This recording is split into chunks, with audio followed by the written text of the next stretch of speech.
My name's Jenny, and I've been a cardiologist for over 2 decades now.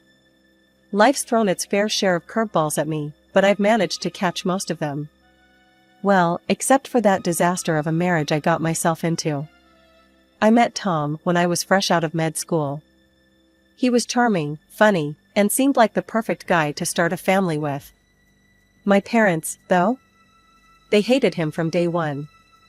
"Jenny, you're making a mistake," my mom would say, shaking her head. "That man's trouble." But did I listen? I was young and in love, or so I thought. We got married, and for a while, things were good. We had 2 beautiful kids, and I thought we had it all figured out. Then the drinking started.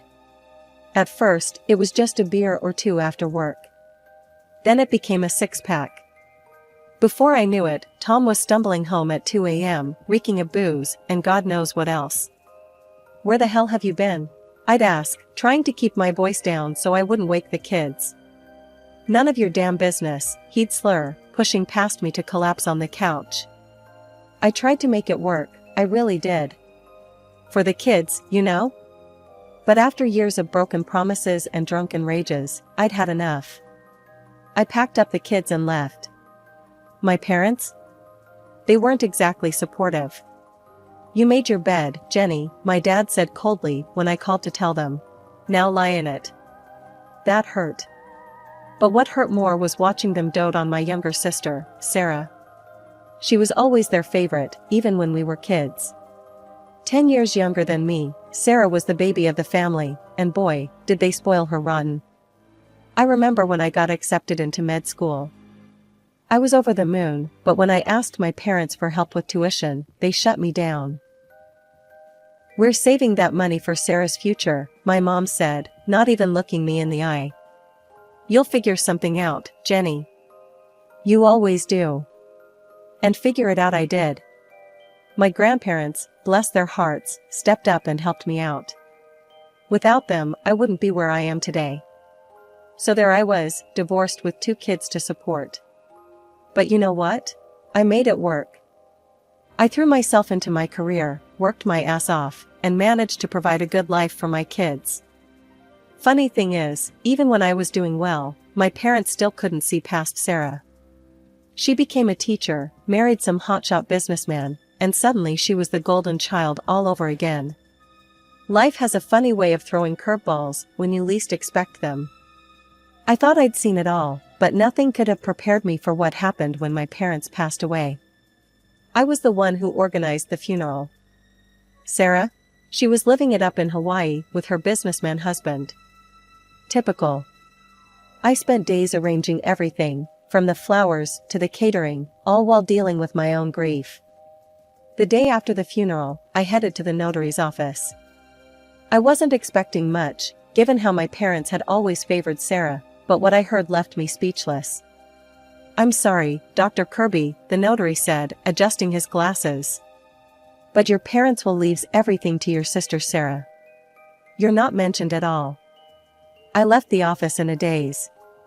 Years of putting up with their criticism, of working my ass off to make them proud, and this was what I got. Nothing. When I finally got hold of Sarah on Skype, her smug face said it all. "Oh, Jenny," she cooed, not even trying to hide her glee. "I'm sure Mom and Dad had their reasons. You understand, don't you?"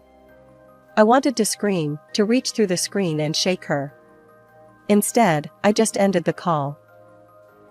After that, our conversations became few and far between. A Merry Christmas here, a Happy Birthday there. That was it. The only time I saw my nephews was through a screen, and even then, what I saw worried me. During one Skype call, I watched in disbelief as Alex demanded ice cream from Sarah. "Mommy, I want ice cream now," he yelled. "Sweetie, it's almost dinner time," Sarah replied weakly. "I don't care. I want it now." To my shock, Sarah got up and fetched him the ice cream. "There you go, darling. Anything for my little prince." I couldn't help myself. "Sarah, don't you think you should set some boundaries?" She rolled her eyes.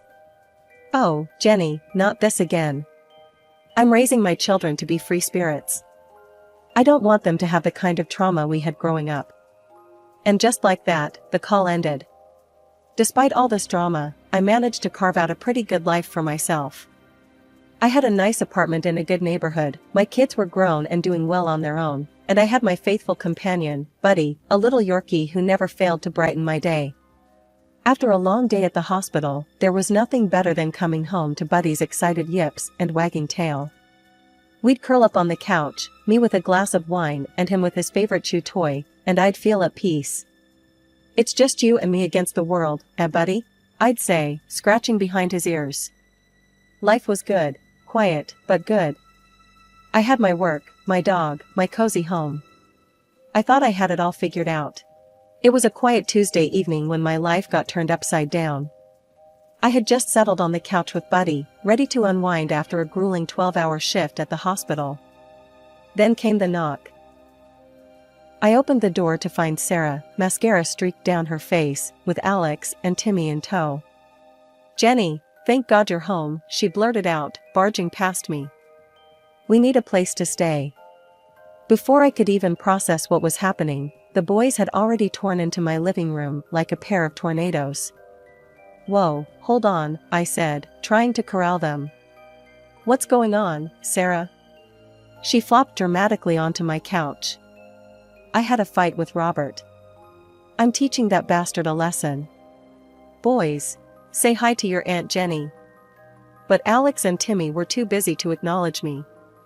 Alex had grabbed my remote and was changing channels at lightning speed, while Timmy had dumped the contents of his backpack all over my freshly vacuumed carpet. "Hey, guys," I tried, raising my voice slightly. "How about we calm down a bit?" Sarah's head snapped up. "Don't you dare yell at my children, Jenny." I blinked, stunned. I wasn't yelling, I was just. "Cool it, Aunt Jenny," Alex sneered, not taking his eyes off the TV. "Mom says we can do what we want." I looked at Sarah, expecting her to correct him. Instead, she just shrugged. "They're expressing themselves." Over the next few days, my peaceful apartment transformed into what I can only describe as a war zone. Toys littered every surface. My walls, once a soothing cream, now sported colorful artwork courtesy of Timmy's crayons. One evening, I came home to find my prized floor vase, a gift from a grateful patient, in pieces on the floor. "What happened here?" I asked, trying to keep my voice steady. Alex shrugged. "It was in our way." I looked at Sarah, who was, as usual, glued to her phone. "Sarah, don't you think the boys should apologize?" She barely glanced up. "Jenny, they're just being kids. Stop being so uptight." The final straw came when I heard a crash from the living room, followed by the unmistakable sound of shattering glass. I rushed in to find my TV face down on the floor, and a baseball-sized hole in my window. "That's it," I snapped. "Sarah, we need to talk. Now." I pulled her into the kitchen, away from the boys. "This can't go on. If you're staying here, there need to be rules. I can't have them destroying my home. They need discipline. If you won't provide it, I will." "Don't you dare," Sarah hissed. "You have no right to parent my children. I forbid you from raising your voice at them or making them do anything they don't want to do." I stared at her, dumbfounded. "Sarah, they're out of control. They need guidance." "What they need," she cut me off, "is freedom to express themselves without judgment. I won't let you traumatize them like our parents did to us." As she stormed off, I looked around my once peaceful home.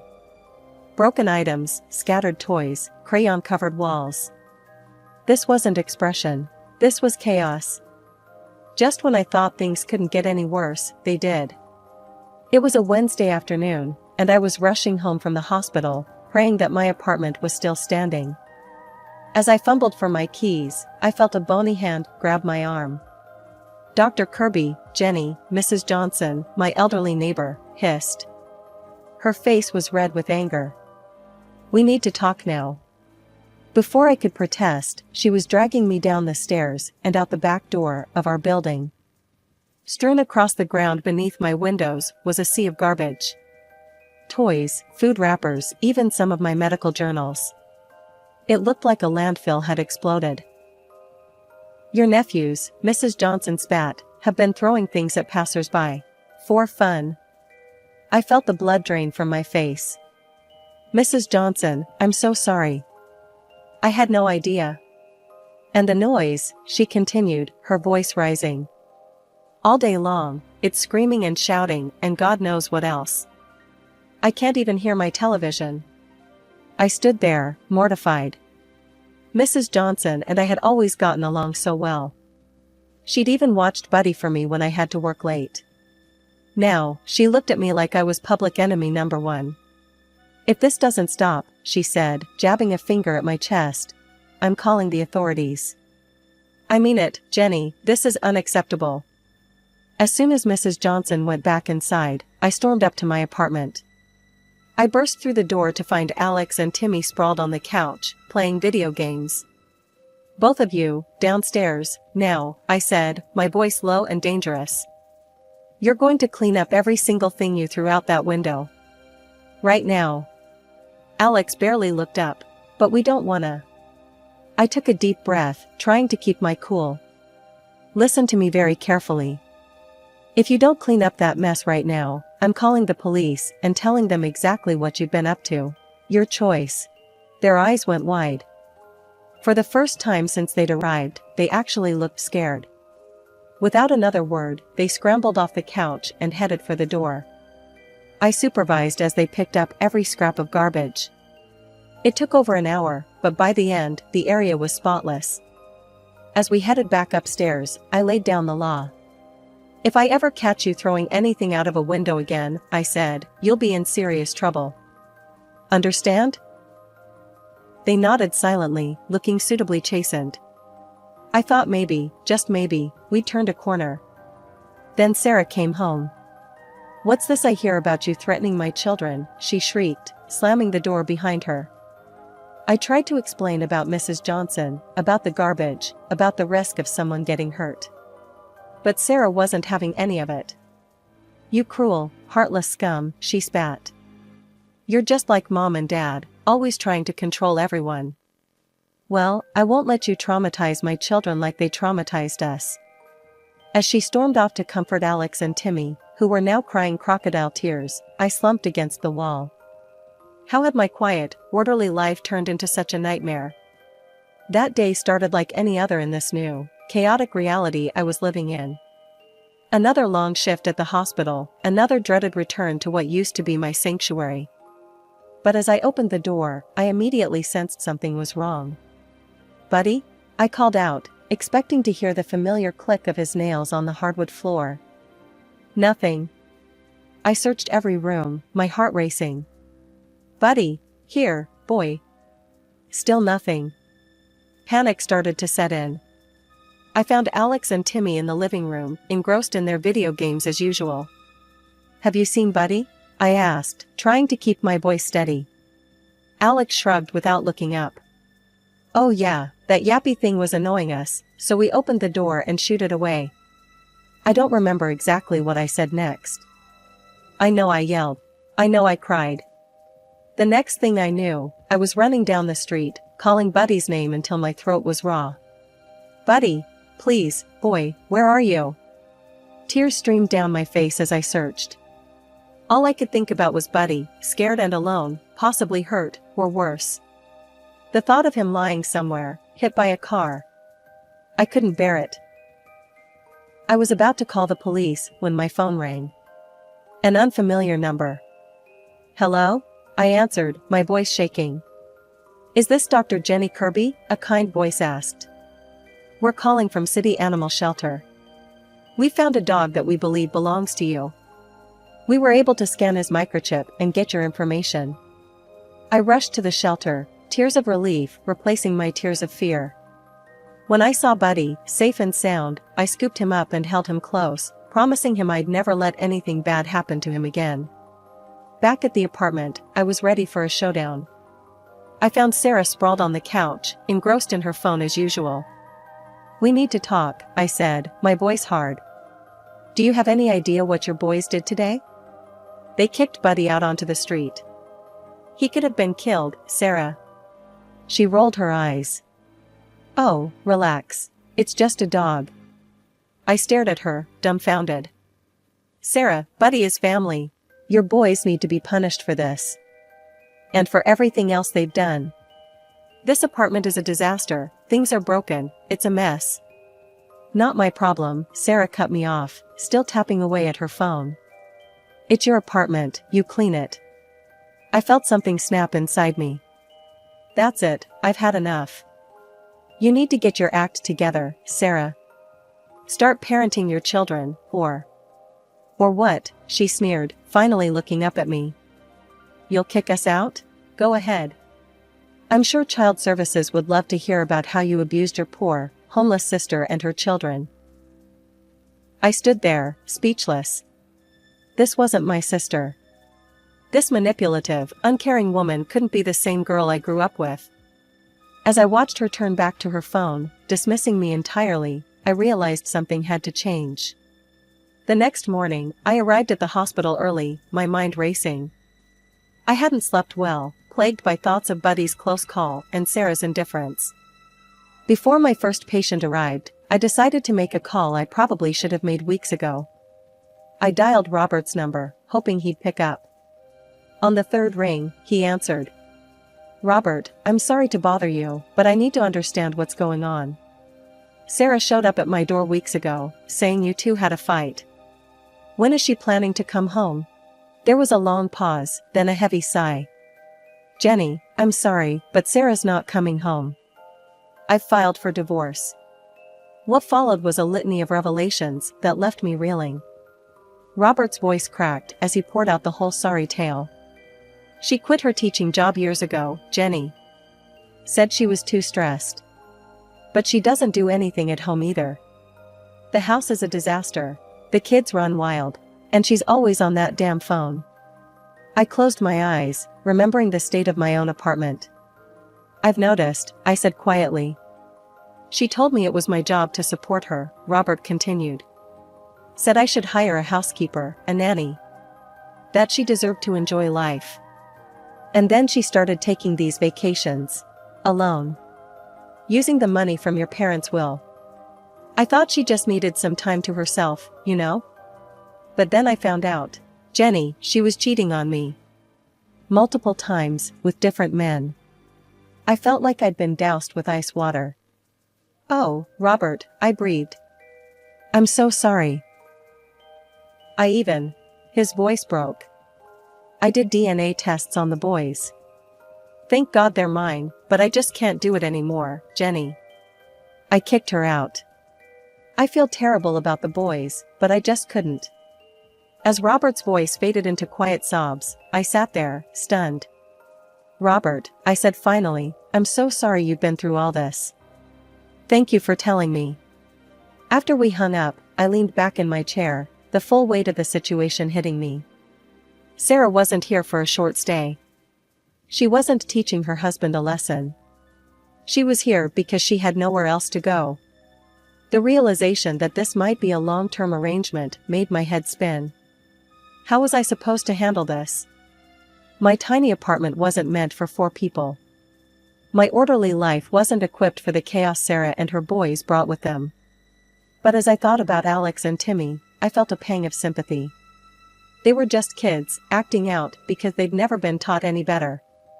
And now their family was falling apart. That evening, I steeled myself for what I knew would be a difficult conversation.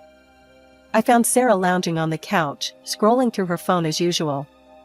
Sarah, we need to talk, I said, my voice firm. I spoke with Robert today. He told me everything. About the divorce, about your affairs, about how you've been living. Sarah shrugged, turning back to her phone. So what? It's true. I'm divorcing that loser, I'm tired of him. I stared at her, dumbfounded. That's all you have to say? Sarah, you've turned your whole life upside down. What about the boys? They'll be fine, she said dismissively. That's what sisters are for, right? You have to help us.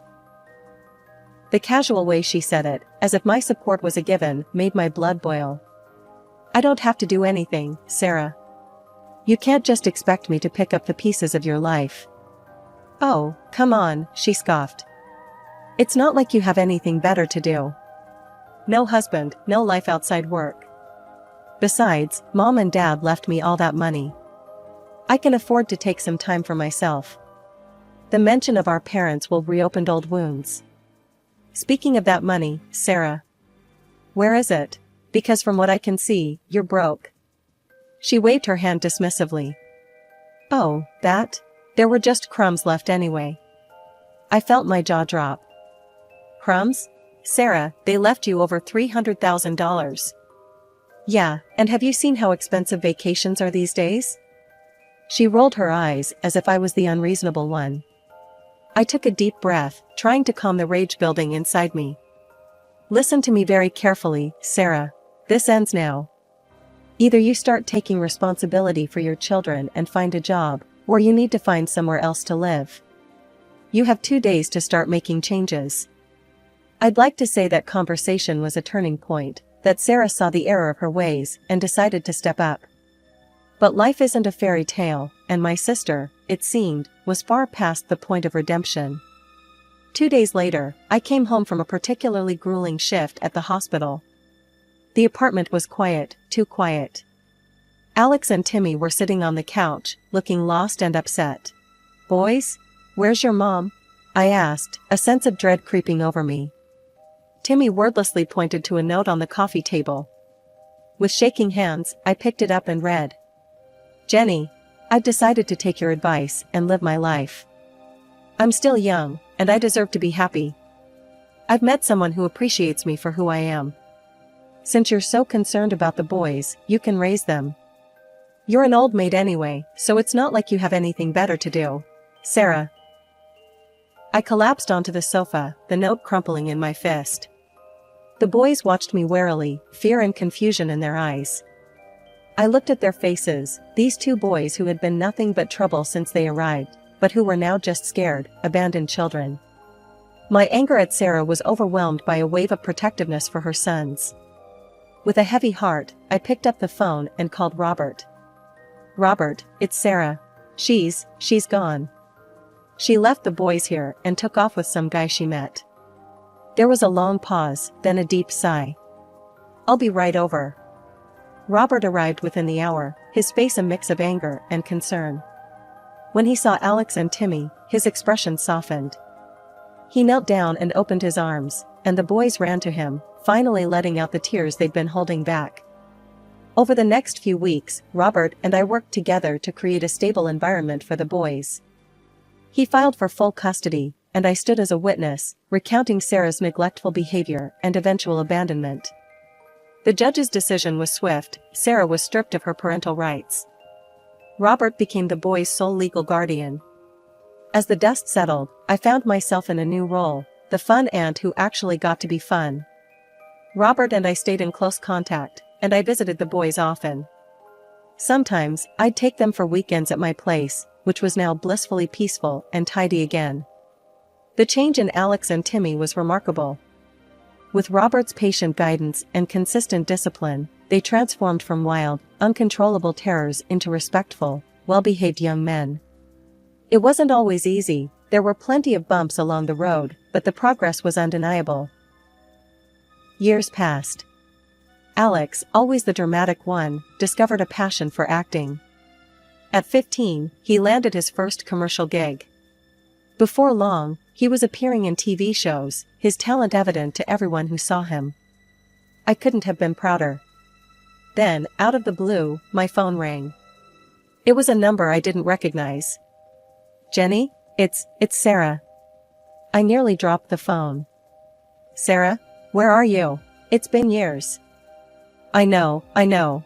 Look, I've been thinking. I want to come see Alex.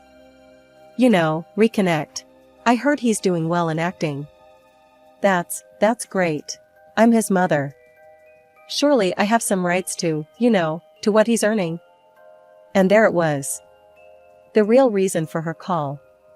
No, Sarah, I said firmly. You were legally stripped of your parental rights. You don't have any rights to Alex's earnings. That money is his, managed by Robert until he's of age. The line went quiet for a moment. Then, well, if that's how it is, I guess I don't need to see those kids after all. Goodbye, Jenny. I sat there for a long time, phone in hand, a mix of emotions swirling through me. Anger at Sarah's audacity. Sadness for the relationship my nephews would never have with their mother. But mostly, I felt relief. Relief that Alex and Timmy were safe, loved, and thriving despite everything. Life settled into a new normal. I threw myself into my work at the hospital, saving lives and making a difference. My own children, now adults themselves, visited often. And of course, there were regular movie nights with Alex and Timmy, who delighted in critiquing Alex's latest performances.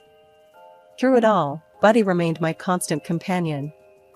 As I sit here now, scratching behind his ears and reflecting on the tumultuous journey that led us here, I can't help but smile. Life didn't turn out the way I expected, it rarely does.